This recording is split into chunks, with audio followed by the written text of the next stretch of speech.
Samantala, sa sunod-sunod na bagyo sa Isabela, lumikas na rin po ang mga residente. Nangangamba sila sa pinsalang posibleng dulot ng bagyong Ophel. Yan pong report ni Mon Gualvez. Kahit umuulan, nilusong ng mga residente ang hanggang hitang baha habang bitbit ng mga gamit sa barangay Kasibarag Norte sa Cabagan, Isabela. Pati alagang aso kasamang inilikas. Hindi pa man humuhupa ang bahang iniwan ng bagyong Nika, nangamba sila sa pinsalang dala ng bagyong Ophel.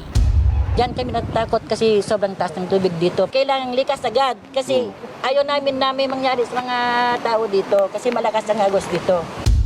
Yun nga lang, aminado ang mga residente, matinding kalbaryo sa kanila itong sunod-sunod na bagyong tumatama sa probinsya.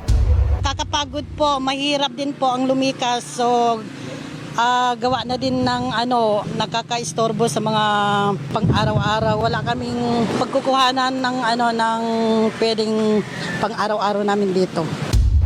Si Tatay Anong Kubautan, naabutan pa naming naglalagay ng hollow block sa ibabaw ng kanilang bubong. Kasi mataklap pag malakas yung hangin. Ganun pa rin yung dati na yung mga nyero ko lumipat eh.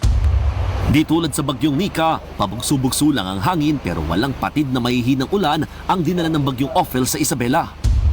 Ilang araw ng lubog sa baha itong barangay Kasibarag Norte, umaabot yan mula tuhod hanggang minsan lampas tao pa nga o mahigit 6 na talampakan lalo na doon sa looban. Ang problema dahil bumubuhos na naman itong malakas na ulan, hindi malabo na mas tumaas pa yung tubig at bumagal ang paghupa ng baha dito sa lugar.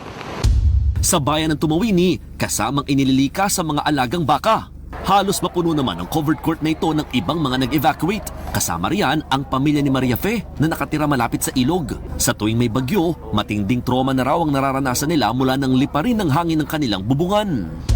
Pag nakakarinig po ako ng ganito, simple man lang po yung bagyo, kahit signal number 1 lang po, talagang kinakabahan na po ako. 2 baso lang po yata yung bigas na namin, nadala, as in walang-wala po. Isa pang problema ang pagkakasakit ng ubot-sipon ng mga bata.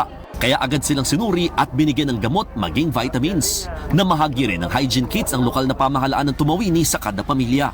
Nagbabalita mula sa frontline, Mon Gualvez, News 5.